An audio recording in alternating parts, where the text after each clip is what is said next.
যা, তুমি কিছু বলবো না? না, আমি খালি একদম একদম একদম দিয়ে শেষ করে দেবো। নেক্সট কোয়েশ্চেন বলো। স্মরণীয় ঘটনা, যেদিন প্রথমবার শুনলাম যে আকাশ কুসুম 1 নম্বরে এসেছে এবং সবাই আমরা ফ্লোরে খুব এক্সাইটেড হলাম, কারণ আমাদের একটা টার্গেট ছিল যে খুব তাড়াতাড়ি কী করে 1 নম্বরে আসা যেতে পারে, এবং আমরা সবাই মন প্রাণ ঢেলে কাজটা করছিলাম, মানে টোটাল ইউনিট, গল্পের লেখকরা এবং তার সাথে ক্যামেরার পেছনে যারা থাকেন এবং তার সাথে তো ডেফিনেটলি আর্টিস্ট, সবাই আমরা মন প্রাণ ঢেলে কাজটা করছিলাম। যখন প্রথমবার নিউজটা এলো যে আকাশ কুসুম 1 নম্বরে, সেই দিনটা আমার কাছে খুব একটা স্মরণীয়, কারণ আমার সবসময় একটা টার্গেট থাকে যে কাজই করি না কেন সে কাজে যেন 1 নম্বর হই। তো সেই দিনটা আমি আজ অবধি ভুলতে পারিনি। অ্যান্ড ডেফিনেটলি যদি বলেন যে মানে আর কটা স্মরণীয় দিন আছে, ডেফিনেটলি যেই দিনগুলোতে আমরা আমাদের 100 এপিসোডের উদযাপন করেছি, 200 এপিসোডের উদযাপন করেছি, 300 এপিসোডের উদযাপন করেছি, 400 এপিসোডের উদযাপন করেছি, এবং আর কিছু দিনের মধ্যেই বোধহয় আমরা 500-6 দিনের মধ্যে আমরা 500 এপিসোডের উদযাপন করব। তো বহু বছর পর আবার আমি মুখ্য ভূমিকায়, এবং মুখ্য ভূমিকা আসার পর যে এতটা সাফল্য পাবো সেটা পুরোটাই দর্শকের জন্য, এবং অনেক ধন্যবাদ স্নিগ্ধাদি এবং সানিকে, যারা আমাকে যোগ্য মনে করেছেন এই কাজটার জন্য।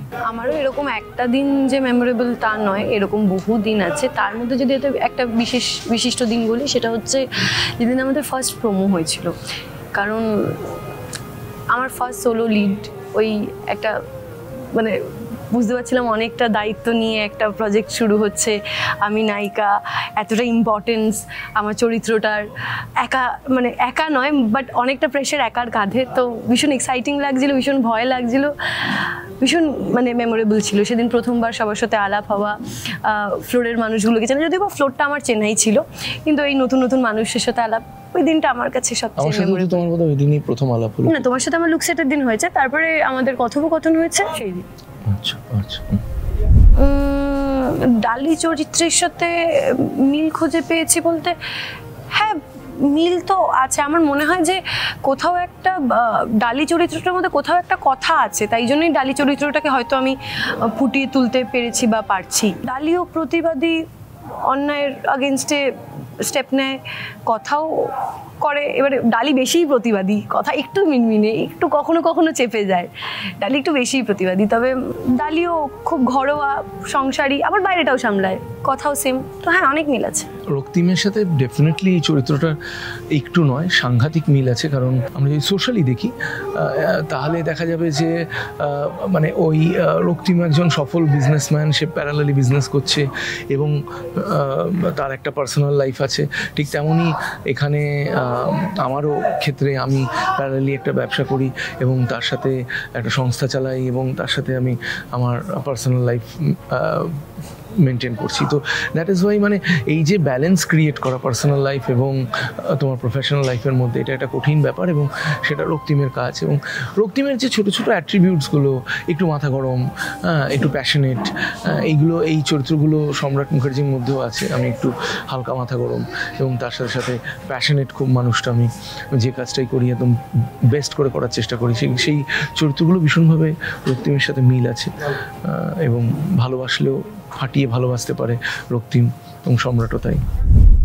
এটা আমার মনে হয় অভিজ্ঞতাটা ভালো বলেই আমরা এখন 1.5 বছরের মাথায় এখনো আমাদের 500 এপিসোড সামনে, আমরা এখনো রমরমিয়ে কাজ করে যাচ্ছি। এটা আমার মনে হয় যে এই পরিবারের সাথে সম্পর্কটা ভালো না হলে কোনো সময়ই পসিবল হতো না।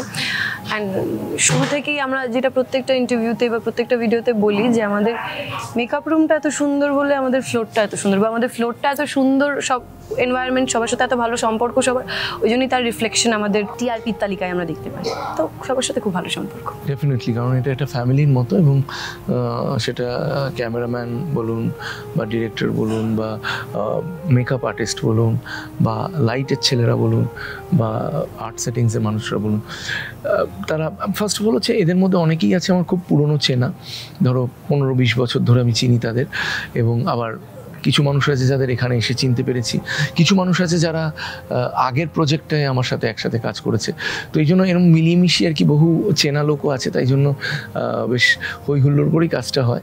এবং কখন যে সকাল 9টার থেকে রাত 9টা গড়িয়ে যায়, 12 ঘন্টা 13 ঘন্টা 14 ঘন্টা গড়িয়ে যায়, বুঝতেই পারা যায় না।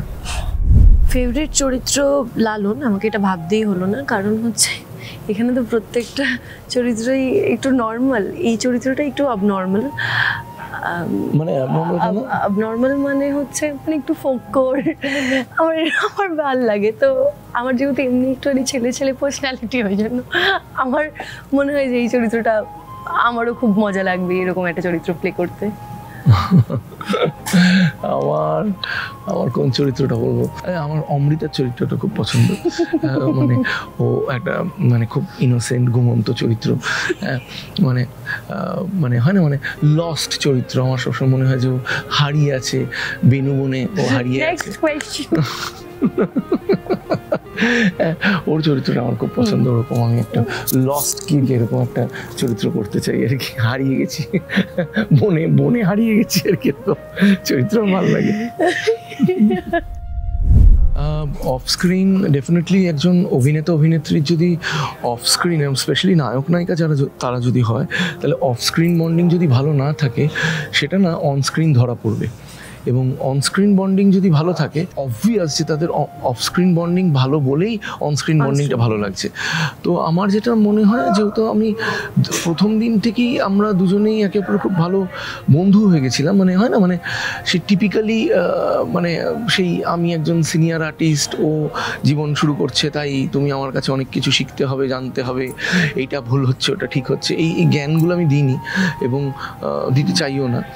এবং ও আর কি খুব স্পোর্টিংলি এগিয়ে আসা, এবং ওরও মধ্যেও যে ওই ব্যাপারটা ছিল না যে আমাকে জ্ঞান দেবেন না প্লিজ, এই ধরনের চরিত্র যেহেতু ছিল না, সেহেতু আমাদের মনে হয়েছে যে অনেকটা সেই হ্যান্ডস অ্যান্ড গ্লাভস যেমন হয় সম্পর্কটা, তেমন হয়েছে আর কি, যে ওর আমাকে কিছুটা প্রয়োজন ছিল, আমার ওকে কিছুটা প্রয়োজন ছিল, এবং সেই জায়গা থেকে সেই সিনের মধ্যে সেগুলো প্রতিফলিত হয়েছে। এবং তাই জন্যই আজকে এই সিরিয়ালটা কিন্তু বেসিক্যালি ডেফিনেটলি একটা সোশ্যাল ড্রামা, কিন্তু আমি তো আপনারা যদি আমাকে বলেন এই সিরিয়ালটার ইউএসপিটা কি, এটা কিন্তু the love story is the USP of this serial.